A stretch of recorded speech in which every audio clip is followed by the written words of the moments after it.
I'm the freak of this. Welcome to Cup Havoc number 2. This video is about levels, belt systems, etc., etc. Alright, so this is my final video, and then after that, Instagram, you guys are going to have a great night, because you're not going to have to deal with all of this. And YouTube's going to have a great night, because they're not going to have to deal with this either. Plus, I can go do my hair. Yeah. Alright, so here's my thing about martial arts in general. Alright? And no one's going to agree with me. I'm going to eat so much crow for what I'm about to say.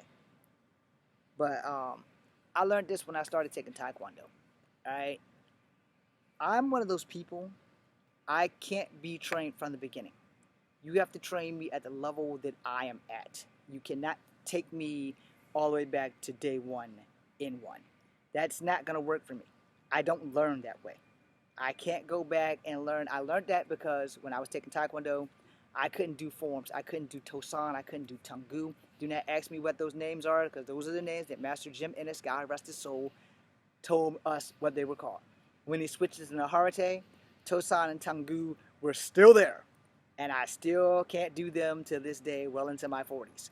So here's my thing on that. I think that when you go to a martial arts school, if you had martial art experience, whether you have a belt or not, your sensei should talk to you about how much martial art experience you have and start teaching you from your level.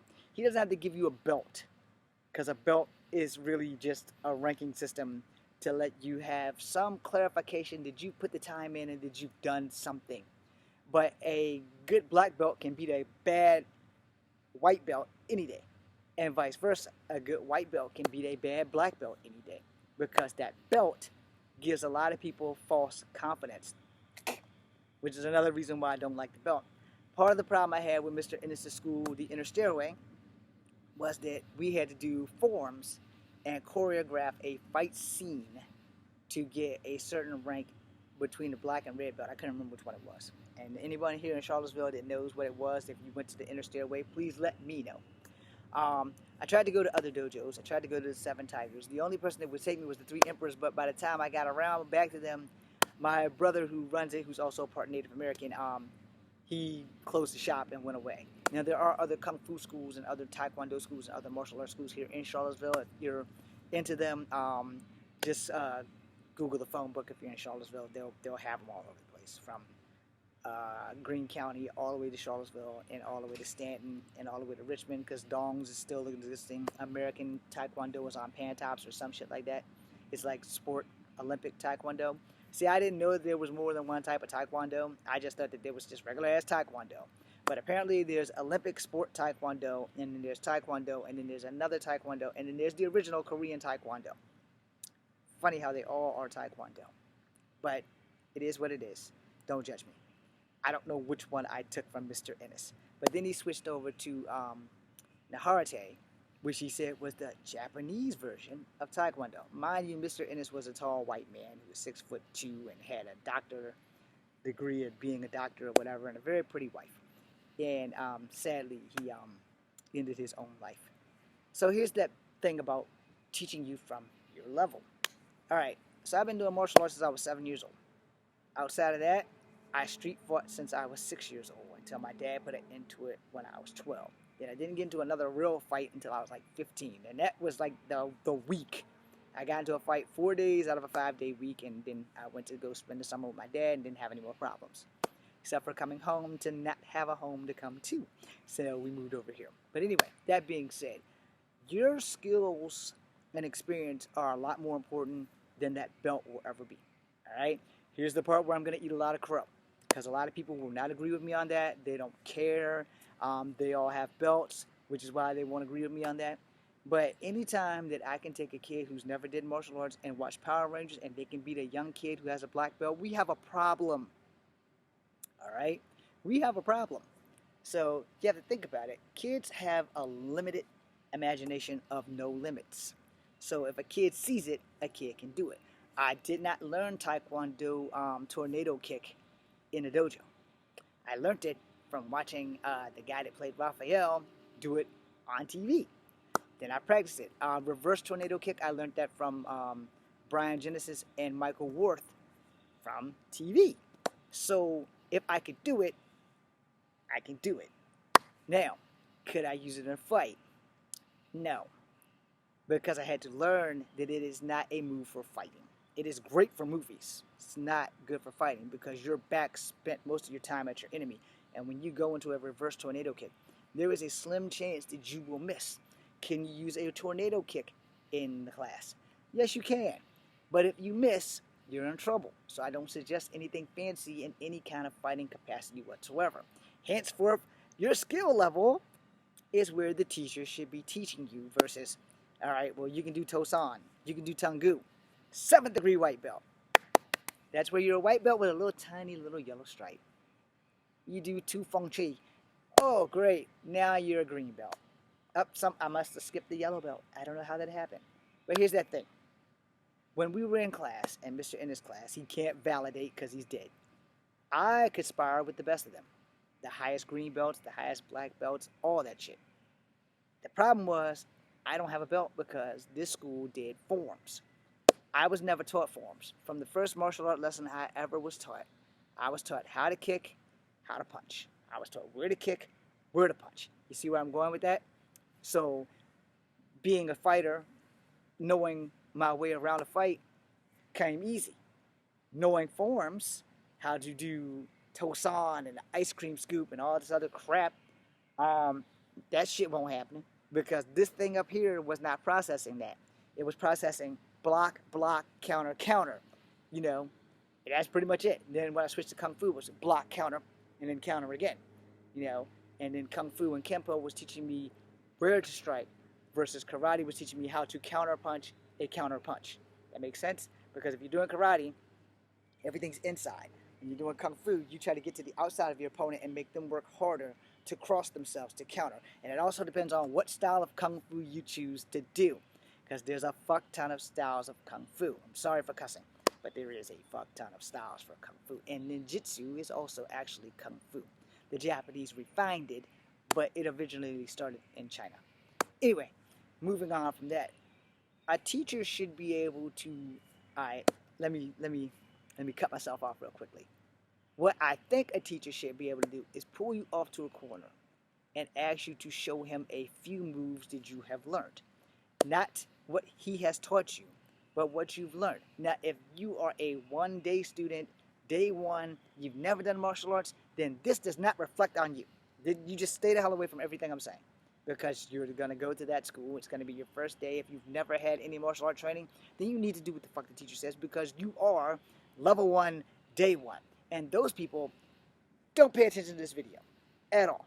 But if you have fighting experience, and sadly I do, if you've ever been in real fights, not controlled environments, not UFC type fights, but like fights out here in the streets, you know, then the teacher should find out what your level is and not give you a belt. But if you're going to have the belt system, let them earn it. So back to the main point of this video so that I can end this thing. And I know Instagram's getting tired of seeing my face today. I think that you should be able to fight for your belts. No one agrees with me. No one on God's green earth has agreed with me since I started taking martial arts. Because I made this statement to Mr. Ennis and he made me do 100 push-ups. Because I asked him. I said, I want to fight for my belt. And he adamantly refused. Every school that I went to in Virginia, when I left Mr. Ennis school, because I didn't have any money, but I still wanted to ask more schools, you know, I pretty much got thrown out of most of them because I asked them, can I fight for my belt? And it's like, why do you want to fight for your belt? So here's my long and short. All the training in the world does not make me a good fighter. It makes me a guy with a belt that is either proof of life or proof of concept or proof that I put the time in. It does not prove that I am a great fighter because I have a 7th degree or 8th degree black belt. Being that I've beaten a couple of 1st degree black belts, I'm pretty sure I'm ranking somewhere up there. But like I said, none of that matters because you can have the highest black belt you want and still have a bad day and get your ass kicked. You know, it's just a fact of life. Not all black belts are as great as that belt gives them that false sense of hope. I don't like the belt system. I'm not too fond of the sash system or any of the other systems that involve ranking you by a belt, a cord, a sash or anything like that.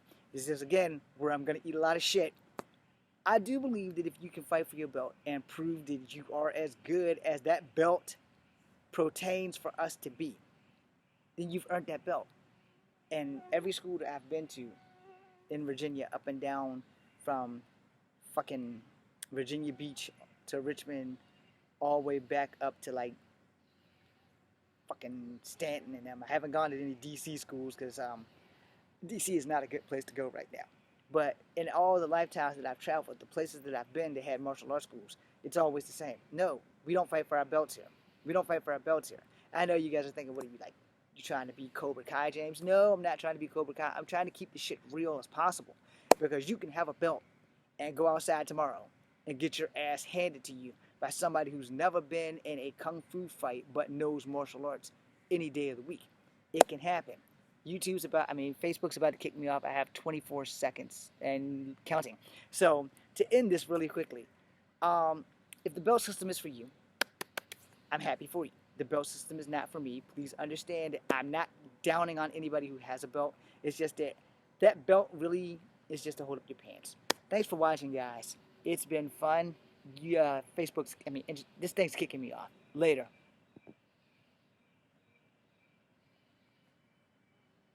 So again, while we're here, this is my final video. It's 11 some odd minutes long. I'm gonna finish this thing, you know, and let me type this in. Night shoot across all 3 platforms. My battery's about to die. Okay. Computer battery's about to die too, and it's 12:21.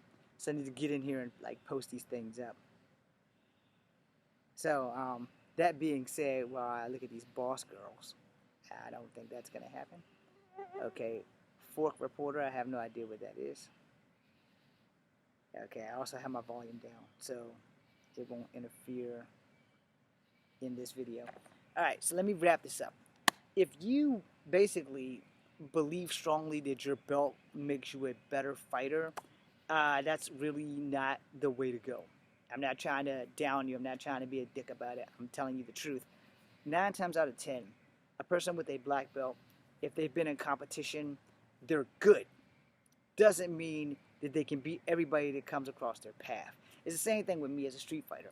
It doesn't mean that I can beat everyone that comes across my path, but I can give them a run for their money.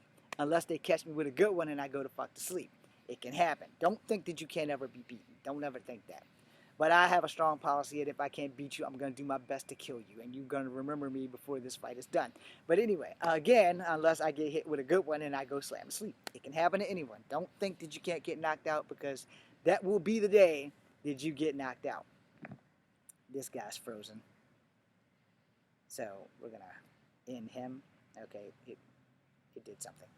Anyway, to make a long story short, I hate the belt system.